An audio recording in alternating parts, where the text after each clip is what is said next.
In working with a lot of small business owners, it's not just about business, it's also about life.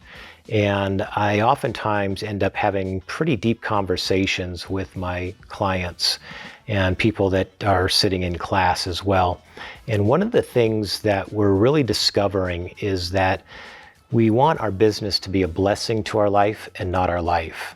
And so oftentimes that comes from making good decisions and good choices, but it can be stressful. And so one of the things that we found to really help make better decisions in business is what we call ADLIB.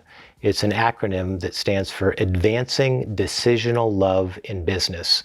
In other words, if you make a decision coming from love rather than fear, you're going to be much happier in the long run with the outcome from that decision.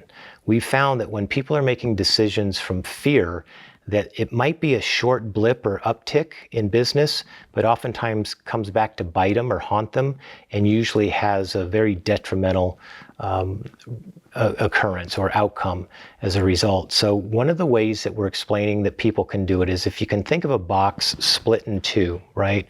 On this side is love, and on this side is fear. And so when something comes in at you and you have to make a decision about it, oftentimes the first decision is fear. We all have kind of monkey mind, right? That can kind of talk us out of taking a risk or doing or playing small.